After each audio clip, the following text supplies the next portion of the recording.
আপনারা যারা ফটোশপে বিগিনার আছেন, আজকের ভিডিওটা আপনাদের সবার জন্য। আজকে দেখাবো ফটোশপে কিভাবে অবজেক্ট সিলেকশন টুল দিয়ে ব্যাকগ্রাউন্ড রিমুভ করতে পারেন।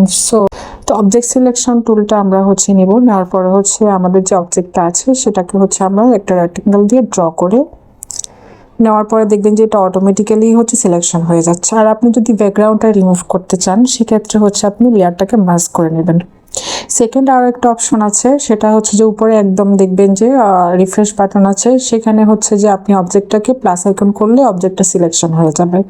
সেম প্রসেস, ব্যাকগ্রাউন্ড রিমুভ করতে চান সেক্ষেত্রে আপনি মাস্ক করে নেবেন। এখন দেখুন একটা হর্সের জেপিজি ইমেজ দেখতে পাচ্ছেন। এখন এরকম জেপিজি ইমেজগুলোর ব্যাকগ্রাউন্ড রিমুভ করা অনেক। আপনি দেখুন উপরে আরেকটা রেক্টেঙ্গল বাটন শো করছে, সেখানে অপশন আছে, সেখানে রাইট ক্লিক করলে অপশন পাবেন। সেখান থেকে লেসোটা নিয়ে আপনি আছে সেটাকে ড্র করে সিলেকশন করে নেবেন। সেম প্রসেস, চাইলে আপনি এটাকে রিমুভ করতে চান, মাস্ক করে নেবেন। সো যারা বিগিনার আছেন, আশা করি আজকের ভিডিওটা আপনাদের অনেক উপকারে আসবে।